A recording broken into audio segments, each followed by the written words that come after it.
Hey guys, welcome back to my channel. We learn together. This is your host Harish, and I hope you're safe and sound in your place at home, in any country, any place. As of right now, in many countries, the lockdown has been lifted, but still the cases are rising up. Same, same goes for here as well. In lockdown in Dubai has been lifted. Everyone is back to work.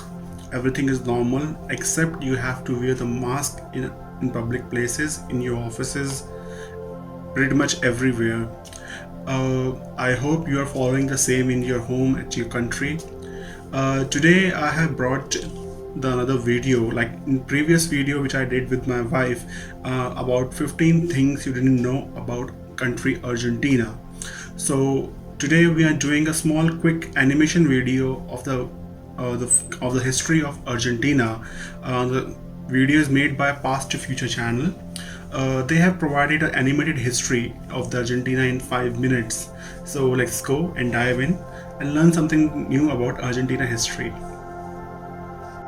Argentina is a country of South America, covering most of the southern portion of the continent. Throughout its history, Argentina has been a nation of immense potential and promise. It ranks as one of South America's largest economies. Welcome to our animated history channel. This episode presents a brief history of Argentina. The earliest traces of human life in the area, now known as Argentina, are dated from the Paleolithic period, with further traces in the Mesolithic and Neolithic. However, large areas were apparently depopulated during an extensive dry period between 4000 and 2000 BC. In the late 15th century, the native tribes of Quebrada de Humahuaca were conquered by the Inca Empire under Topa Inca Yupanqui to secure the supply of metals such as silver, zinc, and copper. The Incan domination of the area lasted for about half a century and ended with the arrival of the Spanish. Europeans first arrived in the region with the 1502 voyage of Amerigo Vespucci. The Spanish navigators Juan Díaz de Solís and Sebastián Cabot visited the territory in later decades. The Spanish raised the status of this region by establishing the Viceroyalty of the Rio de la Plata in 1776. This viceroyalty consisted of today's Argentina, Uruguay, and Paraguay, as well as much of present-day Bolivia. The viceroyalty was short-lived due to lack of internal cohesion among its many regions and lack of Spanish support. The British tried to invade Buenos Aires and Montevideo in 1806 and 1807, but were defeated both times by Santiago de Liniers. The beginning of the Peninsular War in Spain and the capture of the Spanish King Ferdinand VII created great concern all around the viceroyalty. A new successful attempt, the May Revolution of 1810, took place. The viceroyalty was also renamed, and it nominally became the United Provinces of the Rio de la Plata. Revolutionaries split into two antagonist groups, the Centralists and the Federalists, a move that would define Argentina's first decades of independence.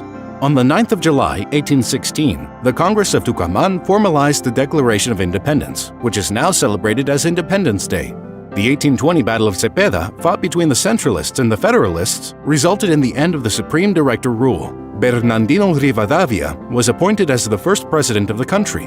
However, the interior provinces soon rose against him, forced his resignation, and discarded the constitution. In 1835, General Juan Manuel de Rosas became dictator of Argentina. He was a federalist, but he introduced a strong central government. A rebellion later removed him from power. Urquiza immediately began the task of national organization. He became provisional director of the Argentine Confederation in May 1852. Until the late 19th century, the natives of southern Argentina lived in their traditional way. However, General Julio Rica led an army to conquer them. Driven by this immigration wave and decreasing mortality, the Argentine population boomed and the economy grew dramatically. Its railway mileage rose from 500 to 30,000 kilometers. GDP grew so fast that despite the huge immigration influx. In 1865, Argentina was already one of the top 25 nations by per capita income. Between 1878 and 1884, the so-called Conquest of the Desert and Chaco occurred. The first conquest consisted of a series of military incursions into the Pampa and Patagonian territories, dominated by the indigenous peoples. The conquest of Chaco lasted up to finds of the century, since its full ownership of the national economic system only took place when the mere extraction of wood and tannin was replaced by the production of cotton. In 1916, Hipólito Yrigoyen, leader of the Radical Civic Union, won the election. He enacted social and economic reforms and extended assistance to small farms and businesses. Argentina stayed neutral during World War I. The second administration of Yrigoyen faced an economic crisis precipitated by the Great Depression. In 1930, Irigoyen was ousted from power by the military led by José Félix Uriburu. Although Argentina remained among the 15 richest countries until the mid-century, this coup d'etat marks the start of the steady economic and social decline that pushed the country back into underdevelopment.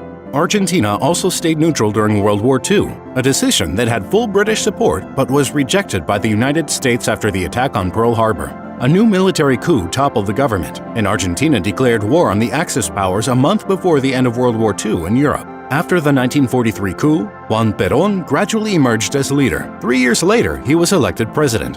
Perón introduced a number of welfare measures and nationalized industries. A revolution called the Revolution of Liberation forced Perón to flee abroad. In the next few decades, Argentina was marked by frequent coups d'etat, low economic growth, and then high growth rates.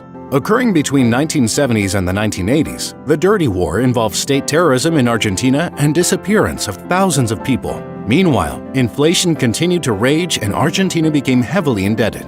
President Raúl Alfonsín was unable to solve the problem of hyperinflation in Argentina. Alfonsín handed over power to the next elected president, Carlos Saúl Menem. During the 1990s, Menem managed to curb inflation and he privatized industry. Argentina is a prominent regional power in the Southern Cone and Latin America, and retains its historic status as a middle power in international affairs. Thank you for watching. Please subscribe to our channel for new videos updated daily. That's it for the video, guys. I hope you have learned something new about the country Argentina.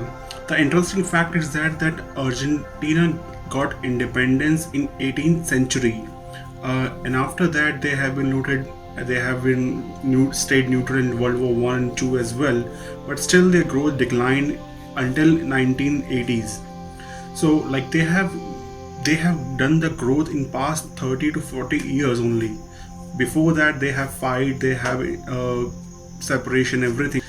During all this happening, they have managed to stay on top.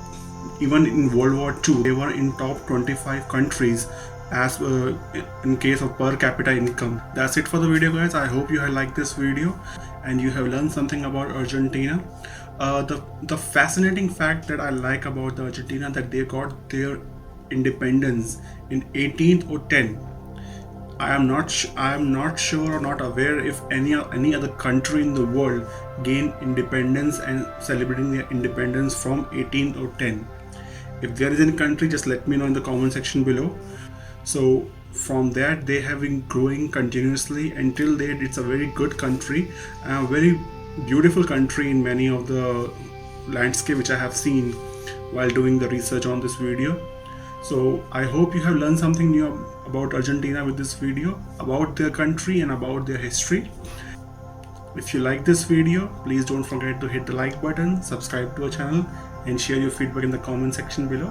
Till next time, peace out.